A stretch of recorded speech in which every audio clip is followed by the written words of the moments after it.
શશાંક વહની નયનમ વંદે મુકુંદ પ્રિયમ વંદે ભક્તજના સ્વયંસ્ય વરદમ વંદે શિવમ શંકરમ. સર્વ દર્શક મિત્રો, સુપ્રભાત, જય શ્રી ગણેશ. વી ટીવીની આ વિશેષ રજૂઆત ભવિષ્ય દર્શન કાર્યક્રમ, જ્ઞાન, આધ્યાત્મિકતા અને જ્યોતિષનું આ ત્રિવેણી સંગમ.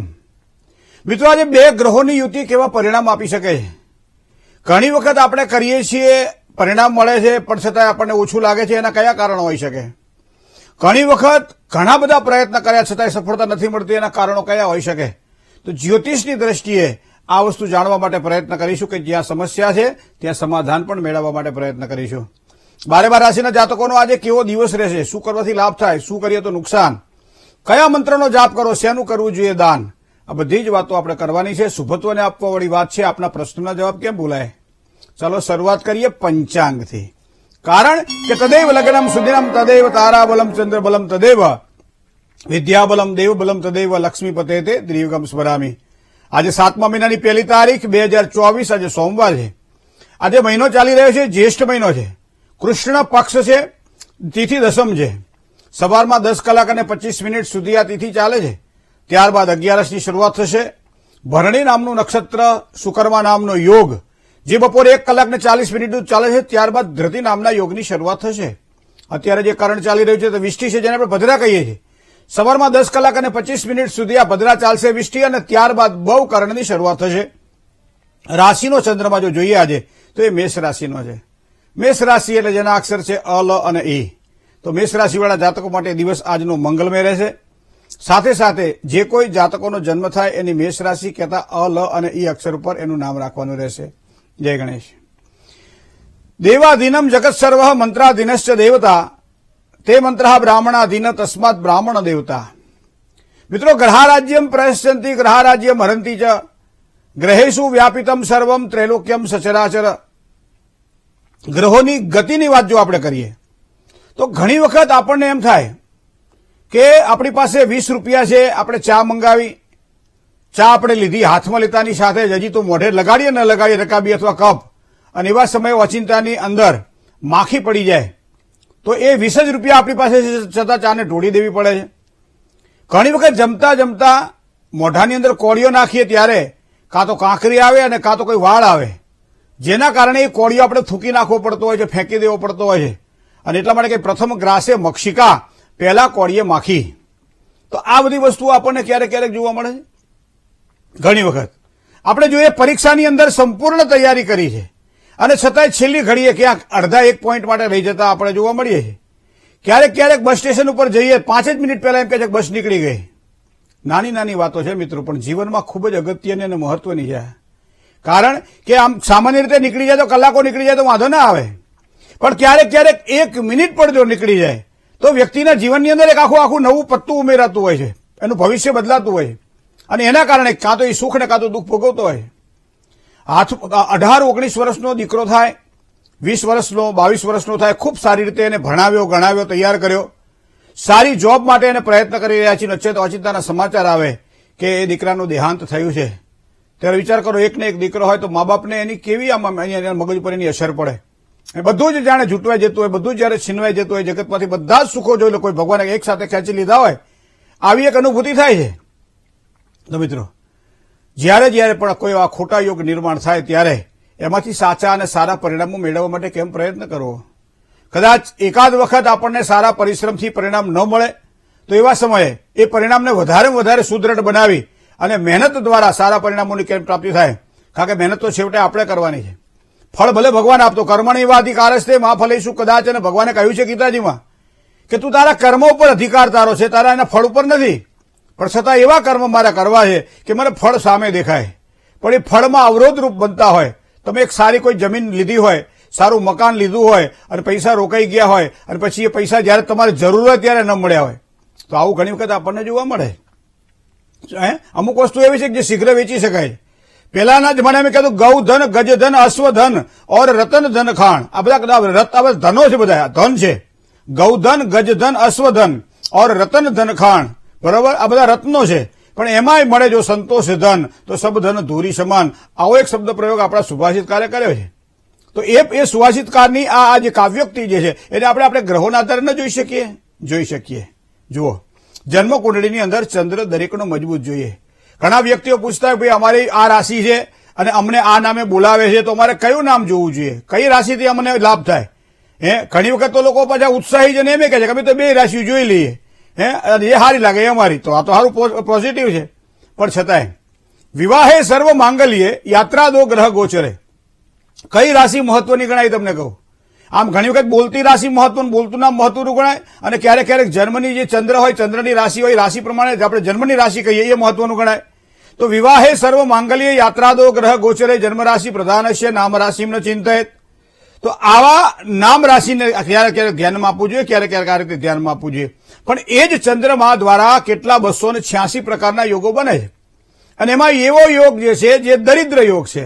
હાથમાં આવેલો કોળિયો મોઢા સુધી પહોંચતો નથી, અને એના કારણે પરિશ્રમ કરેલો હોવા છતાંય સફળતા જયારે ન મળે ત્યારે કુંડળીમાં અવશ્ય જોવું રહ્યું કે મારી જન્મ કુંડળીમાં એક એવો યોગ તો નથી બની રહ્યો ને જે મને પરેશાની આપે છે, મને દરિદ્રતા તરફ લઈ જાય છે. સારો પગાર મળતો હોય, ઓચિંતાની નોકરી છૂટી જાય, ત્યારે એવા સમયે કેમદ્રુમ યોગને જુઓ, જે દરિદ્રતાનો યોગ આપે છે. કેમદ્રુમ યોગનો મતલબ એવો થાય કે ચંદ્રની આજુબાજુમાં કોઈ ગ્રહ ન હોય, અને એનાથી કોઈ પણ ગ્રહોની દ્રષ્ટિ કે કોઈ પણ ગ્રહોની ચંદ્રમાં યુતિમાં ન હોય, ત્યારે આ કેમદ્રુમ યોગ બને છે. તો આવા કેમદ્રુમ યોગ જેવા દરિદ્રતાના ઘણા બધા યોગ એવા છે જે ચંદ્રના આધારે આપણે જોઈ શકીએ છીએ. એની પણ વાત કરીએ, પણ એ પહેલા લઈએ એક નાનકડો વિરામ. મિત્રો, દિન વિશેષની અંદર વાત કરતા હતા આપણે એવા યોગ જે ચંદ્ર દ્વારા નિર્માણ થાય છે. મનનો કારક ચંદ્રમાં જયારે નિર્બળ બને ત્યારે વ્યક્તિના જીવનમાં હાથમાં આવેલી વસ્તુઓ ઝૂંટવાઈ જતી જોવા મળે છે. પોતાના ભાગ્યનો હોવા છતાંય, ભાગ્યમાં હોવા છતાંય એ વસ્તુ બહુ દૂરથી મળે છે, અથવા તો ક્યાંક ને ક્યાંક એ ભાગ્યમાં વિઘ્તો ઉભા કરે છે. તો એવો યોગ વાત કરીએ આપણે કેમદ્રુમ યોગ, જે ચંદ્રથી બીજે બારમે કોઈ ગ્રહ ના હોય ત્યારે આને દરિદ્ર યોગ કહેવામાં આવે છે. દરિદ્ર યોગ વાળા વ્યક્તિઓને મોટા ભાગે ક્યારેક ક્યારેક જો શુભત્વને આપવાવાળા ગ્રહોની દ્રષ્ટિ ચંદ્ર ઉપર પડતી હોય ત્યારે તો પરિણામ સારા મળે છે. પણ ચંદ્ર દ્રષ્ટિ અને યુતિ વગર ન હોય ત્યારે આ કેમદ્રુમ યોગ દરિદ્રતા અપાવે છે. બીજો ચંદ્રથી બીજો બનતો એક એવો યોગ છે જેને આપણે વિષ યોગ કહીએ. 50 લીટર આપણી પાસે દૂધ હોય તો એક નાનકડો ફટકડીનો ટુકડો હોય તો એ દૂધને ફાડી નાખે છે, બરાબર? આમ સરસ મજાની આપણે પાણી ગરમ કર્યું, ચા નાખી, અંદર ખાંડ નાખી, સરસ મજાનું ઓગાળ્યું, ફ્રીજમાંથી દૂધ કાઢ્યું, અને દૂધ આપણે જ્યાં નાખવા જઈએ છીએ અને થોડીક ગરમી પકડે, દૂધ ફાટી જાય છે, એટલે ચા આખી ફેંકી દેવી પડે. તો મિત્રો, આને વિષ યોગ કહેવાય. એક નાનકડું વિષનું એક ટીપું પણ માણસને મારી શકે. એમ જન્મ કુંડળીમાં ચંદ્ર જો શનિ સાથે અંશાત્મક દ્રષ્ટિએ જયારે વિષ યોગ બનાવતો હોય ત્યારે વ્યક્તિને કુંડળીમાં ખાસ જોવાનું, ખાસ કરી જે ધંધાની અંદર સંકળાયેલા છે, લેન્ડ માર્કેટ સાથે સંકળાયેલા છે, અથવા તો ખાણ ખનીજ સાથે સંકળાયેલા છે, ચંદ્ર એટલે શીતળતા સાથે, પાણી સાથે સંકળાયેલા છે, પાણીનો કોઈ વ્યવસાય, આવા બધા વ્યક્તિઓને તો ખાસ સાચવવાનું હોય. બિલ્ડર્સ છે, સારા ઉદ્યોગપતિ છે, અથવા તો જમીન સાથે જેને લેવડ દેવડ છે, એવા વ્યક્તિઓને આ ચંદ્ર અને શનિના વિષ યોગને જોવો પડશે. ઘણી વખત આપણે એવું વિચારતા હોય કે ચંદ્ર અને શનિ કુંડળીમાં એક જ સાથે યુતિમાં હોય ત્યારે જ એને યોગ કહેવાય, યુતિ કહેવાય, અને એ જ વિષ યોગ કહેવાય. ના, શનિની દ્રષ્ટિ ચંદ્ર ઉપર અથવા ચંદ્રની દ્રષ્ટિ શનિ ઉપર પડતી હોય ત્યારે પણ ઘણી વખત આ યોગની છાયા આપણને જોવા મળે છે, અને જેના કારણે આ પરિણામ આપણને મળે છે કે જે વસ્તુઓ આપણી પાસે હોવા છતાંય એક નાનકડી ભૂલના કારણે આપણા હાથમાંથી બધી જ વસ્તુ આપણે ગુમાવી દેતા હોઈએ છીએ, અને એના કારણે આપણા માટે વિષમય જીવન બની જતું હોય. અને માટે જ આ શનિ ચંદ્રના યોગને વિષ યોગ કહેવામાં આવે છે. બીજી વાત તમને કહું, ઘણી વખત માણસ ખોટા નિર્ણય લઈ લે કે જે જગ્યાએ કામ કરવાનું એ કરે, ના કરવાનું એ ના કરે. બરાબર? ઘણી વખત તો ના કરવાનું હોય ત્યાં જઈને કરે અને પછી દુઃખી થાય, બરાબર? તો એવા સમયે જન્મ કુંડળીમાં તમારે ચંદ્રની સાથે રાહુને જોવો પડશે. ચંદ્ર અને રાહુને ગ્રહણ યોગ કહેવામાં મિત્રો. અને ગ્રહણ યોગ એટલે ગ્રહણ યોગ. સૂર્ય ગમે એટલો પ્રબળ છે, ચંદ્ર ગમે એટલો પ્રબળ છે, પણ વાદળાનું આવરણ પૃથ્વી ઉપર ચંદ્રના બળને જેમ દેખાવા દેતું નથી, અથવા તો સૂર્યના પ્રકાશ આપણા સુધી પહોંચતા નથી, કારણ કે વચમાં વાદળા છે તો વાદળાનું ગ્રહણ લાગ્યું. એ જ રીતે સૂર્યને રાહુનું જયારે ગ્રહણ લાગતું હોય ત્યારે એ વ્યક્તિના જીવનમાં આત્મવિશ્વાસ પ્રબળ હોવા છતાં ક્યારેક ક્યારેક અધિક આત્મવિશ્વાસના કારણે અતિ સર્વત્ર વર્જયતની ગતિની પ્રમાણે એ માણસ ઘણા બધા સારા કામો કરે છે, ક્યાંક એવા 2-4 સારા કામ કરવાની જગ્યાએ ખોટા કામ કરી નાખે, જેના કારણે સારા કામમાં કમાવેલો પૈસો બધો જ ખોટા કામમાં નીકળી જતો જોવા મળે, અથવા એના ખોટા નિર્ણયો, ખોટા વિચારોમાં જતો જોવા મળે. તો મિત્રો, આ યોગ છે શનિ અને રાહુ અને ચંદ્રનો ગ્રહણ યોગ, જે માણસના જીવનમાં ખોટા નિર્ણયો લેવડાવે. આમ તો ચંદ્ર એક છે અને એના યોગ અનેક છે, અનફા યોગ, સુનફા યોગ, દુર્ધરા યોગ, આવા ઘણા બધા યોગો ચંદ્રના સારા યોગ પણ છે.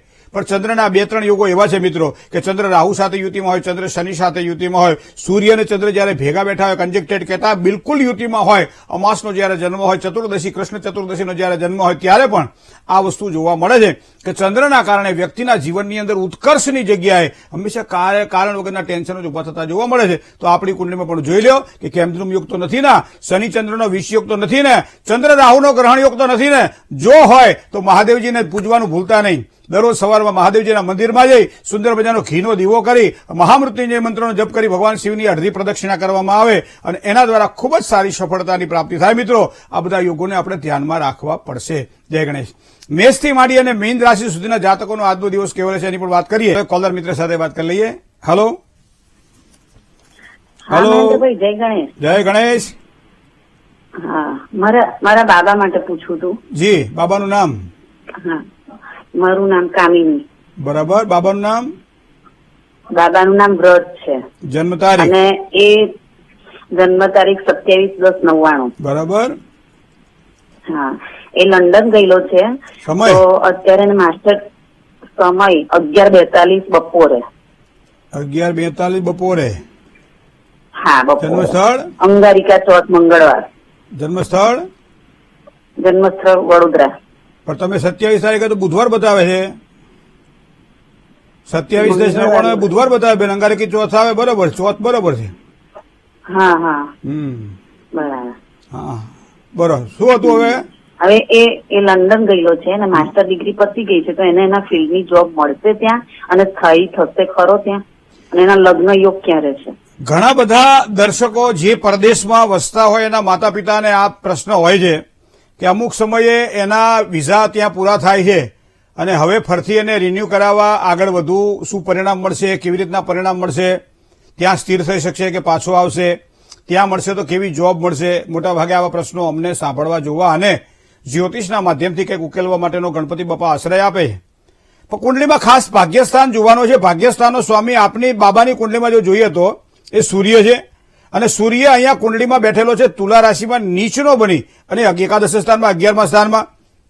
વર્તમાન સમયે રાહુની પૂર્ણ દ્રષ્ટિ અહીંયા પડી રહી છે સૂર્ય ઉપર. તો થોડીક તકલીફ એને રહેશે. મહેનત જો કરશે ત્યાંના સ્થાનિક કોઈ વ્યક્તિઓ સાથે અથવા તો કોઈ વકીલ સાથે અથવા તો એને જ્યાં કામ કરવાનું છે એવા સહયોગીઓ સાથે એ કામકાજમાં જે આગળ વધવા માટેની જે તકો શોધવાની છે એની અંદર વિશેષ એ મહેનત કરશે તો સફળતા મળશે. બાકી તુલા રાશિનો સૂર્ય ઘણી વખત કેવું થાય કે હાથમાં આવેલો કોળિયો જૂટવાઈ જાય, કારણ કે તુલા રાશિમાં સૂર્ય નીચનો થાય અને એ પાછો યોગકારક બની રહ્યો છે કારણ કે એ 11મા સ્થાનમાં છે. તો એ પ્રમાણે કદાચ જો આપ સૂર્યનું રત્ન ધારણ કરાવડાવો તો એને સારી સફળતાના યોગ, કારણ કે આત્મવિશ્વાસમાં વધારો થાય જેના કારણે 2 કામ એના સારા થાય. મૂળ વસ્તુ આ. બીજું, દરરોજ સવારમાં સૂર્યનારાયણને જળ ચડાવવાનું કહો, એના કારણે એના ભાગ્યમાં વૃદ્ધિ થશે અને ત્યાં જ પ્રદેશમાં સ્થિરતાના યોગ તો એના દેખાઈ રહ્યા છે. પણ વર્તમાન સમય થોડોક સાચવવા જેવો ખરો, તો આ પ્રમાણે સાચવો. લગ્નની જે આપણે વાત કરી તો લગ્નમાં મને લાગે છે કે 1.5 વર્ષની વાર છે. જય ગણેશ. બીજા કોલર મિત્ર સાથે વાત કરીએ. Hello hello. જય ગણેશ. જય ગણેશ. જી. હાલો. હાજી. હા, મારા ભાઈ માટે જોવાનું છે. જન્મ તારીખ? જન્મ તારીખ 22/2/2000. 22/2/2000. સમય? સમય મંગળવાર સવારે 11:45. 10:45. હા, 10:45. જન્મસ્થળ? જન્મસ્થળ લીમડી. બરાબર. શું પ્રશ્ન હતો બેન? એ નોકરી માટે 1 મિનિટ માટેની રીતના નથી આવતો. કુંડળીમાં હમણાં જે આપણે વાત કરી એ પ્રમાણે ચંદ્રના બળને જોવાનું હોય છે. હવે તો જો ચંદ્રથી બીજે બાર મેં કોઈ ગ્રહ નથી, 6ઠ્ઠા સ્થાનમાં ચંદ્ર છે, ચંદ્રમાં નિર્બળ બને છે અને પાછો મંગળની પૂર્ણ દ્રષ્ટિમાં છે. એનો મતલબ એવો થાય કે જોબ માટે અમુક સમય રાહ જોઈ રહી. અમુક પાક છે ને એ અમુક સિઝનમાં જ ઉગે, એ પ્રમાણે અમુક યોગ અમુક સિઝનમાં જ પાકે. પણ હવે મને લાગે છે પાકી ગયા છે, કારણ કે જૂન મહિનાની 2જી તારીખે ગુરુ બદલાનો છે, એટલે હવે એને કદાચ સારા પરિણામોની પ્રાપ્તિ થાય તેવા યોગ બની રહ્યા છે. કુંડળીની અંદર શુક્ર સાથે રહેલો કેતુ 10મા સ્થાનમાં છે. 10મા સ્થાનનો સ્વામી શનિ છે. શનિ મેષ રાશિમાં નીચનો બને છે. હવે પૂજા કરવી તો કોની કરવી? તો કે હનુમાનજી મહારાજની ઉપાસના કરવાથી સારા પરિણામોની પ્રાપ્તિ થાય. લોખંડનું એક છલ્લું જેને કહી શકાય, અથવા જો ચંદ્ર વીંટી પહેરી શકાય શનિની તો વધારે સારું, પણ ન પહેરી શકાય તો લોખંડનું એક છલ્લું પણ જમણા હાથની બીજી આંગળી પહેરાવો. દરરોજ સવારમાં હનુમાન ચાલીસાનું પારાયણ કરવાનું કહો. આ પ્રમાણે કરશે તો ચોક્કસ એને નોકરીમાં સારા જે અવરોધો દૂર થશે ને સારા પરિણામોની પ્રાપ્તિ થશે. જય ગણેશ. એક કોલર મિત્ર સાથે વાત કરીએ. હેલો હેલો, જય ગણેશ. જય ગણેશ. હા. કેમ છે? હે, એ કેમ છે? મજા મજા છે. તમારે કેમ છે? બસ સારું હો. ક્યાંથી હું બોલો છો? રાજકોટથી છે. રાજકોટથી દક્ષાબેન બોલું છું. જી દક્ષાબેન. હા. મારે મારા બાબા માટે પૂછવાનું જી, છે. જન્મ તારીખ 18/8/2003. 18/8/2003. સમય 3. સમય સાંજે 4 ને 5. સાંજે 4 ને 5 એટલે 16 ને 5. જન્મ સ્થળ રાજકોટ. રાજકોટ. શું પ્રશ્ન હતો? પ્રશ્ન હતો કે એના મેરેજ ના યોગ કે દિવસે છે? 21 વર્ષ થયા હજી તો. હા, 21 તો વર્ષ આટલા બધા થયા. વહેલા લગ્ન કરે શું કામ બચ્ચાને દુખી કરવો છે? અને સાહેબ એનો બિઝનેસ માં કેવું એમ કે સારું એમાં Business શું કરવો છે? એને બિઝનેસ ઘરનું કરવું છે એમ, એટલે શું કરવું છે? શેનું બિઝનેસ કરવાથી એમ કે સારું હેલિકોપ્ટર એમ? બનાવો, હેલિકોપ્ટર. એનાથી સારી સફળતા મળશે. તો હેલિકોપ્ટર પછી એનું કરવું એ કહો તો ખરો. કેપેસિટી પ્રમાણે હું તમને કહું ને કે આ બિઝનેસ કરાય. હા. હું તો તમને કહું કે 100 વીઘા જમીન લો ને શેરડી વાવો તો વાવી શકાય છે? ના ના. તો શેનો હવે આ હજી ઉંમર નથી થઈ. માતાનો હરખ તો માતાનો હરખ બાપા. પણ તોય તમને કહું કે હજી 3 વર્ષ લગ્નને વાર છે. બહુ ઉતાવળ કરતા નહીં. બીજી વસ્તુ, સૂર્ય અને ગુરુ, બુધ અને શુક્ર સાથે યુતિમાં છે. વૃષભ રાશિનો શુક્ર ધંધાની અંદર, શુક્ર પ્રધાન વ્યવસાય જેને કહેવાય કે જે કહેવાય જીવન જરૂરિયાતની ચીજ વસ્તુ હોય, ખાણ ખનીજ હોય, અથવા તો સફેદ વસ્તુ હોય, દૂધ હોય, અથવા તો કોઈ પણ ખાણીપીણીની વસ્તુ હોય, આવી બધી બાબતોમાં સારું લેણું અપાવે. રેસ્ટોરન્ટથી માંડી અને કોઈ પણ મેનેજમેન્ટ કરવાના હોય, પૈસાની લેવડ દેવડ કરવાની, શેર બજારને લગતા કામકાજ હોય, ઘણી બધી સફળતાઓ મળે. પણ આ એક વિષય ઉપર જોઈને આપણે કહી ન શકીએ. પણ હજી થોડુંક એને આજે આગળ વધવાનું હોય, થોડુંક એને કઢાવા દો. હજી 1.5, 2, 3 વર્ષ થોડો વ્યવસ્થિત કઢાશે ને બેન, પછી ખૂબ જ સારી સફળતા અપાવશે તમને. જય ગણેશ. બીજા એક કોલર મિત્ર સાથે વાત કરીએ. હેલો હેલો જય ગણેશ. હેલો. હા, હલો, જય ગણેશ. જય ગણેશ. હા, મારા બાબા વિશે પૂછવું હતું. તમારા બાબાનું નામ? મારા બાબાનું નામ યશ છે. હા હા. કોને જસ અપાવવાનો છે? હે? કોને જસ અપાવશે? કોને દસવા છે તો હવે એમને ખબર. તો જન્મ તારીખ હોય એટલે હું કહી દઉં કોને અપાવશે. 8/5/2001. 8/5/2001. સમય સમય સાંજે 6:15 મંગળવાર. સાંજે 18:15. જન્મ સ્થળ? જન્મસ્થળ અમદાવાદ. તમારું ગામ કયું? અમારું ગામ પાટણ બાજુ. કારણ કે હાજે હાજે એ અહીંનો શબ્દ નથી. હાજે હાજે બાર ગૌએ બોલી બદલે. આ શું પ્રશ્ન શું તો કહી દો કે આપણે કથામાં પૂરું થઈ જાય. શું તો પ્રશ્ન? હા હા. પ્રશ્ન તો એના ક્યારે મેરેજ થશે એમ. મેરેજ ક્યારે થશે? 23-24 વર્ષ થયા ને હજી તો. હા. હા. બાર ગૌએ બોલી બદલે, તરવર બદલે શાખા. હે, બાર ઘઉં જાય ને, એક ઘઉં એટલે 3 કિલોમીટર થાય. 12 ઘઉં જાવ એટલે બોલી બદલાઈ જાય અને ખબર પડી જાય કે આ ક્યાંની આ બોલી છે. હવે અહીંયા લગ્નની બાબત આપણે વાત કરી છે. લગ્નની અંદર અહીંયા 24 વર્ષ થયા છે. આ વર્ષ એના માટે જોવાનું છે. 2024નું વર્ષ એના માટે જોવાનું છે. મતલબ 2024ના સપ્ટેમ્બર ઓક્ટોબર જુઓ, ત્યારબાદ સારી સફળતા મળે, પસંદ કરો. અને પછી 2025ના માર્ચ મહિનાની આસપાસ એના લગ્નના યોગ દેખાઈ રહ્યા છે. તો એને સારા સુખ ત્યાંથી પ્રાપ્ત થશે. હા, શનિ ગુરુ સાથે યુતિમાં હોવાના કારણે કદાચ આપણે જોઈએ એવું પાત્ર કદાચ મળે ના મળે, પણ જે થોડું ઘણું મળે એમાં પછી આપણે સુધારી લઈશું. તો એવું વિચારીને ચલાવજો આગળ, તો સફળતા સારી મળવાની છે. બાકી તો મીન રાશિનો શુક્ર છે, મેષ રાશિનો સૂર્ય છે, ધન રાશિનો મંગળ છે. સ્વભાવમાં થોડી ઉગ્રતા પણ દેખાય અને ડિસિપ્લિન પણ દેખાય. તો આ બધી બાબતોમાં થોડું કામ આમ કોમ્પ્રો કરીને આગળ વધજો ને, ચોક્કસ સફળતા સારી મળશે. જય ગણેશ. આગળની રાશિની પણ વાત કરીએ. આપના પ્રશ્નના જવાબ તો ખરા જ, પણ એ પહેલા હવે જેની આજે જન્મ તારીખ છે એવા તમામ દર્શક મિત્રોને ખૂબ ખૂબ શુભકામનાઓ. આગામી વર્ષ આપના માટે શુભત્વને આપવાવાળું રહેશે. થોડીક માનસિક ચિંતા રહેશે, પરેશાની રહેશે, કારણ કે ધાર્યા કાર્યમાં વિલંબ થવાની શક્યતા છે. દર મંગળવારે ગોળનું ભોજન કરીને ઓમ ગંગ ગણપતય નમઃ મંત્ર એક બાળા કરો, ગાયને ગોળ અને રોટલી ખવડાવો. તમારો આખું વર્ષ દર મંગળવારે આપણે કરેલો તમને સારી સફળતા પ્રદાન કરશે. હવે જેની આજે મેરેજ એનિવર્સરી છે, જેની આજે લગ્ન તિથિ છે, એવા તમામ દંપતીને ખૂબ ખૂબ શુભકામનાઓ. દાંપત્યની સુખાકારી અંકશાસ્ત્રના દ્રષ્ટિએ ધ્યાનમાં રાખવામાં આવે તો આગામી સમય તમારા માટે કદાચ થોડી જવાબદારીઓ વાળો રહેશે. કદાચ સંતાનો મોટા થયા છે, લગ્ન કરાવવાના છે, છોકરાઓને પરદેશ મોકલવાના છે, ભણાવવાના છે, અથવા તો ક્યાંક ને ક્યાંક પારિવારિક એક વિસ્તૃતિકરણ કરો, વધારો કરો, ઘર લેવાનું હોય, મકાન લેવાનું હોય, મિલકત ખરીદવાની હોય, કોઈ પણ વસ્તુનું રોકાણ કરવાનું તમારા માટે આગામી વર્ષ ખૂબ જ શ્રેષ્ઠ રહેવાનું છે. સારી સફળતા માટે સાકરનો પ્રસાદ મહાલક્ષ્મીજીને દર શુક્રવારે ધરાવી પછી એને વહેંચજો, તમે પણ લેજો, એનાથી સારી સફળતાની પ્રાપ્તિ થશે. જય ગણેશ.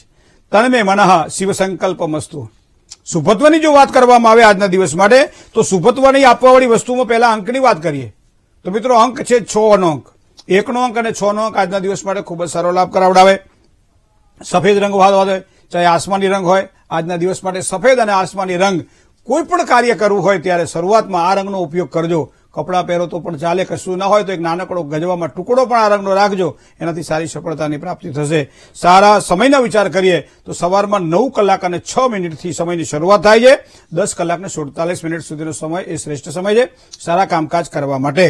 રાહુકાળનો વિચાર કરીએ તો એ સવારમાં 7:30 થી 9 દરમિયાન ગયો, મતલબ રાહુકાળ વિશે આજે ચિંતા કરવાની જરૂર નથી. શુભત્વની દિશાની જો વાત કરવામાં આવે તો એ દક્ષિણ દિશા શુભત્વને આપવાવાળી દિશા છે. સાથે સાથે વાયવ્ય અને અગ્નિ ખૂણાથી સાચવીને કામકાજ કરવાનું રહેશે. મિથુન રાશિના જાતકો જેના અક્ષર ક, ચ અને ક છે એમને સાચવીને કામકાજ કરવું પડશે. ભગવાન શિવજી ઉપર આજના દિવસ માટે જો અભિષેક કરો તો તમારા કામકાજમાં ખૂબ જ સારો સુધારો જોવા મળશે. બને તો કાવા દાવાથી દૂર રહેજો. ઓમ નમઃ શિવાય મંત્રના મંત્ર જાપ જેટલા વધારે થાય 11 માળો તો કરી જ લેવી, પણ ઓમ નમઃ શિવાય મંત્રનો જાપ કરો તો ખૂબ જ સારી સફળતાની પ્રાપ્તિ થશે. ચોખા અને દૂધનું આજના દિવસ માટે જો દાન કરવામાં આવે તો ખૂબ જ સારી સફળતાની પ્રાપ્તિ થાય. મિત્રો, ભવિષ્ય દર્શન કાર્યક્રમની અંદર જ્ઞાન, આધ્યાત્મિકતા અને જ્યોતિષની વાતો આપણે કરતા હોઈએ છીએ. આપ એને સાંભળો છો અને એનું અનુગ્રહણ પણ કરો છો. આવા નવા પ્રશ્નો આપના પણ અમારા સુધી પહોંચે.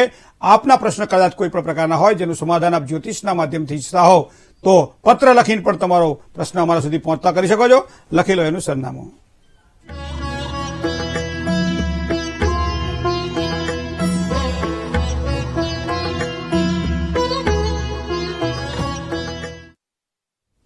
ભવિષ્ય દર્શન કાર્યક્રમ આજે બસ આટલું જ. રૂબરૂ મુલાકાત માટે અહીંયા ટેલિફોન નંબર પણ આપવામાં આવે છે, મોબાઈલ નંબર, સાથે સાથે એડ્રેસ પણ આપવામાં આવે છે. એડ્રેસ નોંધી લો.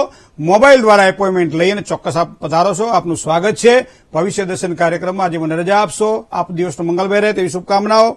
જય શ્રી ગણેશ.